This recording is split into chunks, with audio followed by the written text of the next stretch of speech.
ma grand-mère, du côté de ma mère, elle s'appelle Mira Amar, qui est ma plus grande inspiration. Elle était créatrice couturière. Donc, c'est vrai que j'ai tout appris d'elle. Au début, j'ai dit, c'est un peu dommage, surtout que je suis la nièce de Daniel Lévy, donc j'avais énormément de protection, on dit de pistons. De pistons.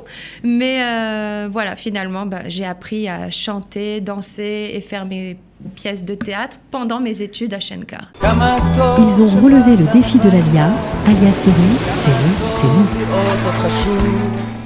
Elle s'appelle Anaëlle Lévy. Vous connaissez peut-être sa marque, Anaëlle Haute Couture. Elle est arrivée en Israël à l'âge de 13 ans.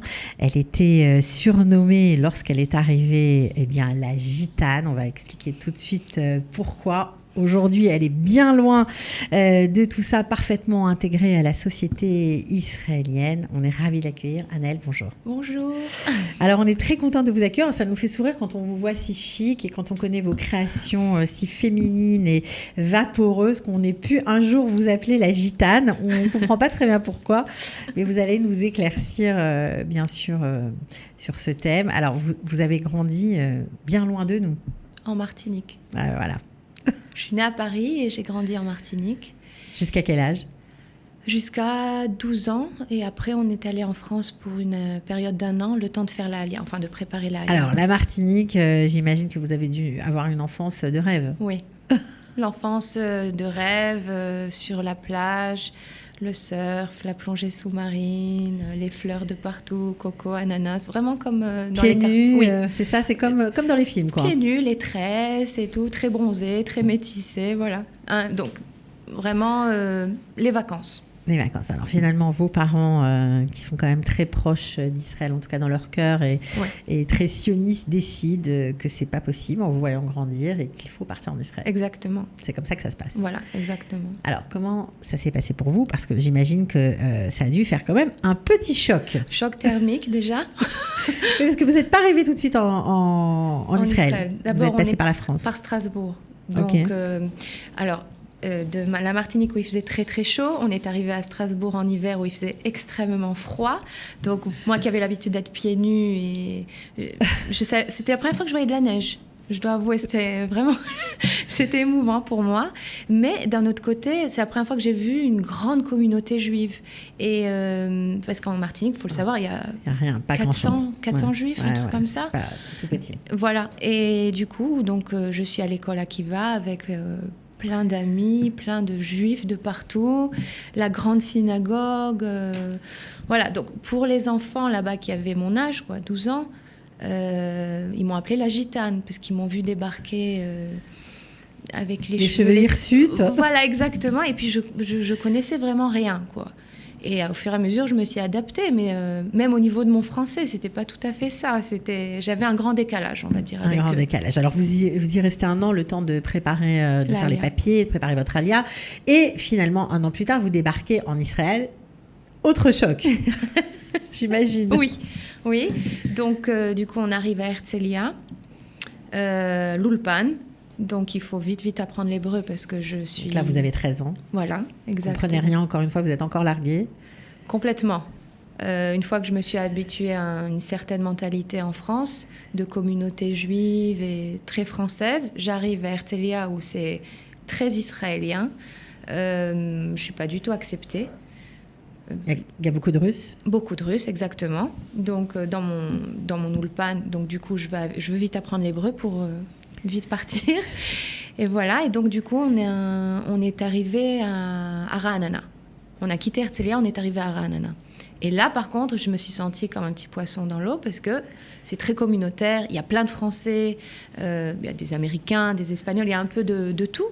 Et la mentalité, elle est plus... On va dire qu'ils acceptent plus les Olim Khadashim à Ra'anana. Donc, du coup, je commence au fur et à mesure à m'intégrer dans le système israélien. Vous aimez la société israélienne que vous découvrez, que vous apprenez ? Oui, mais d'un autre côté, c'est vrai qu'on a eu un choc avec ma famille parce que pour nous, tout le monde est juif en Israël, donc tout le monde s'aime, voilà quoi, ce côté très sioniste. Et là, on arrive et on comprend qu'il y a un gros séisme dans la société israélienne. Il y a les chilonim, il y a les datim. Après, on apprend que chez les datim, il y a les nachmanim, les chabadnikim, les litaim. Enfin, tout est très, les orthodoxes. Voilà, il y a un peu de tout. Et en fait, c'est là qu'on comprend que c'est un pays et que c'est pas une communauté, en fait. Donc, on est un petit peu choqués. Et c'est pour ça qu'à Ra'anana, on s'est senti un petit peu plus à l'aise. Plus à l'aise. Alors, est-ce qu'on est obligé de choisir, quand on arrive comme ça, de se mettre, nous aussi, dans une boîte où finalement, on ne fait pas de choix? On arrive à rester avec ce côté un juif est un juif et point. Je pense que déjà, depuis le moment où je suis arrivée en Israël et maintenant, il y a eu pas mal d'années. Donc, Israël a passé plusieurs changements. Ah, ça, c'est sûr. Et de ce fait, même au niveau Zramim, je ne sais pas comment on dit les Zramim en Israël, un Zerem, par exemple. Il y a le Zerem Chabad, le Zerem... Le courant. Voilà. Même eux... on va dire, moi je trouve que la situation, elle s'est aggravée ces dernières années. Elle s'est aggravée pour vous. Pourquoi vous trouvez qu'il y a plus de dissensions entre les gens, plus de différences? Oui, complètement. Ça vous attriste? Oui, c'est quand même mon peuple et ça me fait de la peine parce qu'on sent qu'il y a du boulot à faire là. Surtout après le corona, il y a eu franchement un gros massacre sur la réputation, on va dire, du monde très religieux. Il a pris une claque. Et... Bon, je ne veux pas rentrer dans ces débats parce que c'est très politique et c'est vraiment ce qui se passe avec la télé et la manière dont on montre les choses, nos informations et tout. Mais ça fait de la peine. Alors, surtout que vous sentez complètement israélienne, il faut bien le dire. C'est votre pays d'accueil, c'est votre pays tout simplement aujourd'hui. Vous avez suivi le parcours classique, vous n'avez pas fait l'armée. Non. Vous avez choisi de faire Pourquoi vous étiez religieuse? Plutôt, un peu? Je n'étais pas encore religieuse, vraiment. Je venais d'une famille qui a fait tchouva. Ouais. OK. Et oui, Shomeret Shabbat, Kashrut, tout. Mais je veux dire par là, ce n'était pas vraiment un choix très religieux. C'était surtout que j'étais pas vraiment... Oui, finalement, disons la vérité, oui, c'était religieux. Mes parents, ils n'étaient pas pour que je fasse l'armée. Ils préféraient voir leur fille dans un service civil. Ça leur correspondait mieux que d'être mélangée avec des hommes, des garçons. Ça leur correspondait plus à eux. Moi, à ce stade-là, ça ne me correspondait pas tout à fait. Moi, je voulais faire l'armée. C'est qu'après avoir fait le Shirut Leomi et que j'ai compris que c'était la plus belle expérience de ma vie, c'est là que j'ai compris que je ne regrette pas du tout de l'avoir fait. Non, ceci dit, je suis sûre qu'il y a des filles qui ont fait un shirut à l'armée qui était merveilleux. Mais bien sûr, mais je n'en doute pas une seconde. Alors, vous faites le shirut Leomi dans un hôpital. Alors, c'est très rigolo parce que ce sont des places assez prisées. Et vous, en fait, vous chantiez toute la journée. Vous rêviez d'être chanteuse. Vous étiez très douée dans tout ce qui concerne les travaux manuels, on va dire, la création. Et vous vous retrouvez dans un service quand même un peu lourd, chirurgie oncologie. Pas évident. Comment vous avez choisi de faire ce Shirut Leomi à cet endroit-là? Est-ce qu'on vous l'a imposé ou est-ce que ça s'est fait par hasard? Non, je savais que j'avais envie de faire un Shirut Leomi qui a un rapport avec l'hôpital et franchement sentir que j'aide et non pas secrétaire, parce que je ne suis pas faite pour ça du tout, les papiers. Et voilà, et du coup, c'est ce qui restait comme place. Chirurgie oncologie. Voilà, je l'ai prise et j'ai appris énormément. J'ai appris à sortir de ma bulle et de voir l'autre, les personnes qui souffrent, entendre les histoires de chaque famille. J'ai joué aux cartes avec des personnes très âgées qui étaient à la fin de leur vie, où j'ai chanté à des petites filles qui étaient en oncologie. J'ai rigolé avec des chayalim, des soldats qui étaient blessés. C'est-à-dire j'ai vu tellement de personnes différentes avec des histoires tellement différentes.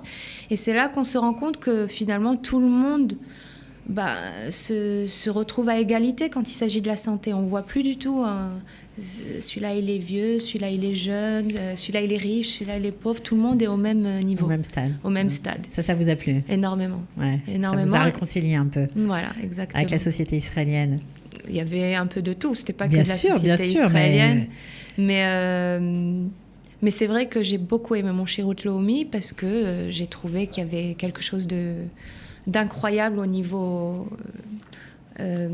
rouhani, comment on dit rouhani? Spirituel. Voilà, spirituel. Alors, ce qui est d'autant plus touchant, c'est que juste après votre Shirut Leomi, vos 2 parents sont tombés malades du cancer, l'un après l'autre. Et là, pour le coup... J'étais préparée. Ouais, J'étais c'est ça préparée. qui est incroyable, quoi. Ouais. Préparé, et puis vous avez dû quand même beaucoup les aider, puisque malgré tout, c'était quand même encore des nouveaux immigrants, même si ça faisait un petit moment qu'ils étaient en Israël. Ça a dû énormément vous aider, vous, pour les soutenir, mais aussi eux pour comprendre comment ça se passe quand on est malade. Pas toujours simple de se débattre ici. Il faut connaître les us et coutumes, il faut comprendre comment ça marche. Ça doit être un plus, quoi. Oui, j'ai eu une chance énorme. Enfin, je vois ça comme une chance que Bien finalement, sûr. je comprends qu'il n'y a pas de hasard. Si j'ai été acceptée dans ce service pendant mon Shirut Leumi, c'est pas pour rien que j'étais finalement à l'hôpital. Le bon Dieu, il a ses plans et il m'a préparée en fait à ce qui m'attendait après. Donc c'est vrai que je connaissais tous les médecins, je connaissais tous les services. J'étais vraiment dans mon élément, on va dire. C'est triste de dire ça, mais oui, j'étais dans mon élément pendant leur maladie. Donc, j'ai pas eu j'ai eu le choc de la tristesse, mais je veux dire, j'étais pas dépaysée. Et puis, vous avez dû sûrement leur donner beaucoup de force pour se battre. Obligé. Mais bien sûr. Bon, Pracham, ils sont très bien aujourd'hui. Et... Tant mieux, tant mieux. Donc, c'est important de comprendre comment les jalons s'installent parfois quand on fait son alia, quand on vit ici. Et c'est pour ça que ces histoires sont toujours passionnantes. Alors, au sortir de là, vous qui vouliez être artiste, chanteuse, vous dessiniez, mais c'était plutôt le chant qui vous intéressait. Finalement, vous vous posez la question, pourquoi pas médecine ? Voilà, surtout du côté ça a dû pleurer à vos parents, ça. Du côté de ma mère, ils sont tous professeurs, et du côté de mon père, ils sont tous artistes. Bon, alors, il fallait choisir. Il fallait choisir, j'ai dit, qu'est-ce qu'on va faire ? Et du coup, mes parents, ils m'ont dit non. Même si tu aimes la médecine, et c'est vrai que tu es douée pour ça aussi et tout, non, il vaut mieux que tu ailles dans une direction artistique, étant donné que ça te vient facilement. Tu fais ça depuis tout petite, que ça soit peindre, sculpter, faire des déguisements pour les autres, maquiller. Je suis très manuelle. Bon, ça a des plus et des minus, comme on disait. Je ne suis pas du tout ordinateur ni mathématique. C'est pas grave, on ne peut pas tout faire dans la vie. Donc, du coup, mes parents, ils m'encouragent énormément à développer mon côté artistique, mais plutôt dans le manuel et non pas dans la chanson. Alors, ce sera plutôt Shenkar que... Il y avait ou Shenkar ou Betzalel. Vous avez choisi Shenkar. Voilà. Betzalel, c'est très artistique, donc peinture et tout, sculpture. Et Shenkar, c'était franchement la mode. Et étant donné que ma grand-mère, du côté de ma mère, elle s'appelle Mira Amar, qui est ma plus grande inspiration, elle était créatrice couturière. Donc, c'est vrai que j'ai tout appris d'elle. C'est-à-dire, je ne vivais pas à côté d'elle, malheureusement. Je la voyais que pendant les vacances d'été. Mais c'était une grande créatrice. Elle faisait des robes exceptionnelles. Incroyable, vraiment. Surtout quand je regarde les photos et je me dis, mais elle n'avait aucune manière de s'inspirer. Il n'y avait pas Instagram, il n'y avait pas les défilés de mode comme on a maintenant en 2 secondes, on les voit. Avant, il fallait attendre que les magazines de mode, les Vogue, ils soient imprimés. Il fallait attendre presque 1 an pour voir quelque chose. Et bon, je me dis, waouh, quel génie. Quelle inspiration, c'est sûr.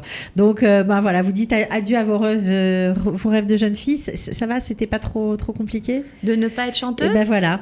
Non, finalement, voilà. Au début, j'ai dit, c'est un peu dommage, surtout que je suis la nièce de Daniel Lévy, donc j'avais énormément de protection, de pistons. De pistons. Mais voilà, finalement, j'ai appris à chanter, danser et faire mes pièces de théâtre pendant mes études à Shenkar. Ouais. Vous appelez la chanteuse, en fait, finalement. Voilà, Shenkar, tous les profs, ils se rappellent de moi comme celle qui... Avec le fer à repasser. Et voilà, qui monte sur les tables et qui imite tout le monde, les profs et tout. Bon, donc vous avez appris énormément, vous avez adoré. Oui. C'était magnifique. C'est un peu difficile de parler de Shenkar parce que c'est une école quand même qui est très dure. Très dure. Et donc, au niveau mental, il y en a beaucoup qui ont été renvoyés dans ma classe. Par exemple, c'est d'une année à l'autre, au fur et à mesure, il y a une élimination. Et c'est dur parce que, d'abord, leurs exigences sont très très élevées, étant donné que c'est une filière du Royal College de Londres. Donc, il y a un côté beaucoup plus londonien, on va dire, ou allemand, puisque c'est comme des juifs allemands qui ont créé Shenkar, plutôt qu'israélien. On ne se sent pas franchement en Israël quand on est à Shenkar. C'est encore un autre domaine. Et les exigences sont très élevées et ils ne sont pas très gentils. C'est vas-y, recommence, plusieurs fois jusqu'à ce que ça soit parfait. Parfait. Vous, il faut bien le dire, vous avez excellé. En plus, vous avez choisi une spécialité compliquée, cuir et tailleur. Vous faisiez vraiment de la haute couture. Vous avez été d'ailleurs salué par vos professeurs pour votre excellence. Vous avez été envoyé à Paris, chez Dior. Vous avez été accepté chez Galliano. Et puis, finalement, vous n'avez pas travaillé là-bas. Pourquoi ? Parce qu'il fallait habiter à Paris. Et moi qui étant très sioniste et voulant tellement m'installer en Israël, je sentais que j'étais pas faite pour... C'est-à-dire, j'ai essayé, j'ai fait plusieurs stages, mais j'ai pas réussi à... Je pouvais pas rester à Paris parce que même si... C'est marrant, la plupart de ma clientèle est parisienne aujourd'hui. Oui, bien sûr. Mais y vivre, je m'y voyais pas. J'adore Paris, j'adore la France. J'aime encore plus le sud de la France parce que ma tante, qui est aussi une inspiration pour moi, Linda, qui m'a aussi appris à aimer la mode, est à Montpellier. Donc du coup, j'allais aussi la voir souvent. Mais je ne me voyais pas habiter là-bas. C'est-à-dire, j'aime aller en France et me balader, Paris, Montpellier, Aix-en-Provence et tout, mais je ne peux pas y rester, je ne peux pas vivre là-bas. C'est quoi ? C'était les sacrifices, le fait d'avoir quitté ce paradis perdu de la Martinique, le fait d'avoir cravaché pour réussir en Israël ? C'est le fait d'avoir cravaché pour s'intégrer en Israël, en fait. Voilà, c'est ça qui a fait que vous avez ressenti, en fait, le besoin de réussir ici et pas là-bas, pas ailleurs ? Voilà, exactement. J'arrivais pas à comprendre comment est-ce qu'on peut aller là-bas et croire qu'on peut continuer à vivre en Israël, c'est-à-dire on est obligé de rester là-bas pour travailler. Mes profs, ce qu'ils m'ont proposé, c'était ou bien Roberto Cavalli en Italie, Dolce Gabbana, ou bien Alexander McQueen à Londres. C'était magnifique, c'était très prestigieux ce qu'ils m'ont proposé. Mais vous auriez pu essayer et puis revenir après avec une expérience. J'y arrivais pas. D'abord, c'était très difficile pour moi de m'éloigner de ma famille. Je suis très très proche de ma famille et de mes amis qui sont complètement israéliens finalement. J'arrivais pas à faire ce pas. Alors comment on fait pour continuer dans son métier, continuer d'exceller parce que bon, le cuir et les tailleurs en Israël, c'est pas tout à fait ça. Comment on fait ? On change de voie ? Voilà, exactement. Alors, c'est exactement dans la mode, mais autre chose. Alors, on reste dans la mode. C'est vrai que pendant mes études à Shenkar, mes profs voulaient que j'apprenne la robe de mariée aussi. Mais c'était pas, je l'avoue, voilà, mes clientes, elles vont pas aimer ça. Je n'aimais pas les robes de mariée pendant mes études à Shenkar. J'étais plus attirée par les robes du soir, le cuir, les tailleurs, même les chaussures. J'ai fait un concours pour les chaussures aussi. Les bijoux aussi, mais pas la robe de mariée. Je voyais pas qu'est-ce que je pourrais faire avec. Pourtant, aujourd'hui, elles sont sublimes. Aujourd'hui, mais à l'époque où j'ai fini mes études, où c'était en 2006, la robe de mariée, elle n'était pas encore du tout développée, ni en Israël, ni dans le monde. C'était très... Non, mais les vôtres sont sublimes. Celles que vous créez sont sublimes. Mais à cette époque, c'était un peu la robe un peu... Meringue avec le bouquet, avec pas très les bouclettes et tout. Voilà. Donc, j'arrivais pas à m'imaginer dedans. Donc, mes profs m'ont attrapée, encore une fois. Ils m'ont dit, Anaëlle, tu vas être obligée de trouver le moyen de traduire tout ce que tu as appris.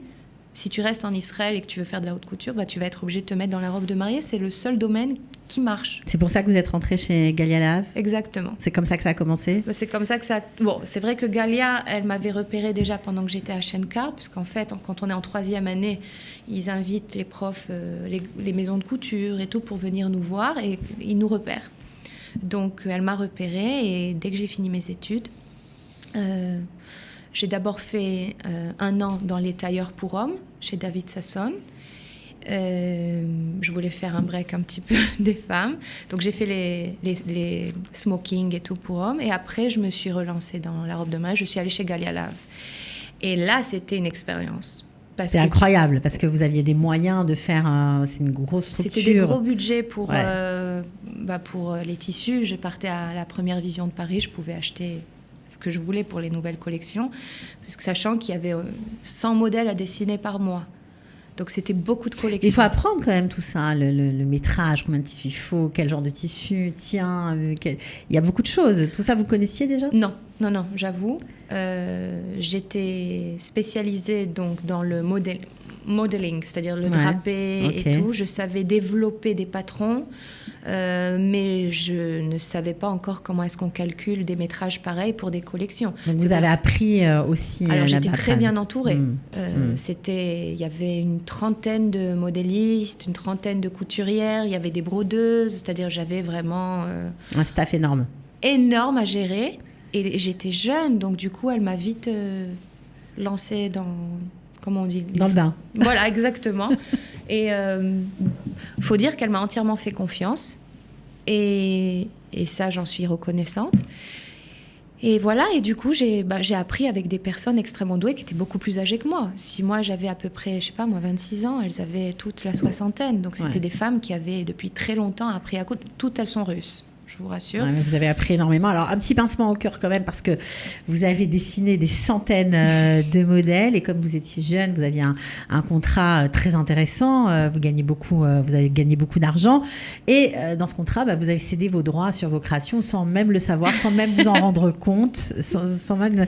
On apprend avec l'âge. Donc ça, j'imagine que ça a dû être pas facile à gérer, mais aujourd'hui, vous le vivez ça mieux. m'a fait de la peine au début, quand ils ont effacé mon nom après les avoir quittés et tout. Et bon, c'est la vie. Au Hachem, il continue à travailler avec mes modèles et je les vois un peu dans le monde entier, donc ça me fait plaisir de savoir que mes modèles jusqu'à maintenant marchent. Mais je comprends que la roue tourne et qu'on ne sait pas, il n'y a rien franchement qui nous appartient finalement. Okay, c'est joliment dit. Bon, aujourd'hui, vous continuez à créer malgré le corona, ça vous a boosté. Malgré tout, ça paraît bizarre, mais ça vous a aidé à organiser différemment votre travail. Complètement. Et aujourd'hui, vous vendez à des gens qui sont sur place, forcément, puisqu'il n'y a plus de touristes. Voilà. Quand je me suis mise à mon compte, quand j'ai ouvert ma marque, c'était en 2013. J'ai commencé surtout avec les Françaises. C'était pas fait exprès, c'était tout simplement parce qu'il fallait éviter de prendre les clientes avec qui je travaillais chez Galia Le Havre. Donc, je me suis plus concentrée sur les clientes françaises. Et c'est comme ça qu'au fur et à mesure, j'ai surtout eu affaire à des Parisiennes, sans le vouloir, qui prenaient l'avion et qui venaient faire leur robe sur mesure en Israël. C'est-à-dire, elles profitaient pour prendre des vacances. En même temps, elles faisaient leur robe. Voilà. Et alors aujourd'hui, c'est plutôt c'est plus compliqué les autochtones. Du coup, pendant le corona, il a fallu envoyer les robes par DHL. C'était pas facile. Déjà le stress pour elles d'être loin et de finalement ne pas pouvoir venir essayer leur robe, de finalement ne pas pouvoir faire leur mariage en Israël. Aussi, bien sûr. Donc j'ai appris à envoyer des robes par DHL sans faire d'essayage. Grâce à Dieu, ça a marché. 90% ça a marché. Il y a eu certaines personnes qui ont dû être déçues finalement, j'imagine. Elles n'étaient pas très contentes. J'ai pas pu les voir. Pour les arranger. Pour les arranger, et finalement la bretelle elle tombe, et ça arrive quand on n'a pas la personne à côté de nous bien sûr, physiquement, on peut comprendre évidemment. Surtout dans le sur-mesure. Et et maintenant c'est vrai que je me concentre plus sur les Françaises israéliennes. Alors vous avez même quitté Tel Aviv avec le corona, moins de frais, moins d'embouteillage, moins de stress. Moins d'embouteillage surtout, voilà. Voilà, la ville où j'habite. Donc j'ai ouvert un atelier sur Achouza. Et je suis très contente. On n'a pas encore commencé les travaux, mais vraiment, je suis très contente. On a un bon feedback là-bas. Les clientes sont très contentes aussi. D'abord, c'est plus facile pour elles. Elles n'ont pas les embouteillages. Mais c'est surtout que je suis beaucoup plus reposée. Donc, j'ai pas... Vous êtes plus zen, on va dire. Je suis sereine et j'ai pas les embouteillages. J'ai le temps de m'occuper de ma personne et de ce fait, j'ai le temps de m'occuper mieux de mes mariés, je pense. Ouais. Bon, en tout cas, c'était passionnant de vous entendre. Vraiment, merci. Vous avez un super parcours extra. On en a profité pour voir de belles images de vos créations aussi. On vous souhaite de réussir, de continuer à faire briller en Israël les belles créations que vous faites à travers le monde. Pourquoi pas, on ne sait pas, la vie est pleine de surprises. En tout cas, merci d'avoir été avec nous. Merci beaucoup. Voilà, et puis continuez de chanter surtout. Je continue dans la salle de bain. Non, c'est vrai, dans l'atelier aussi. À bientôt. À bientôt, merci Annelle. beaucoup. Au revoir. Ils ont relevé le défi de l'Alia. Alia Story, c'est vous, c'est nous.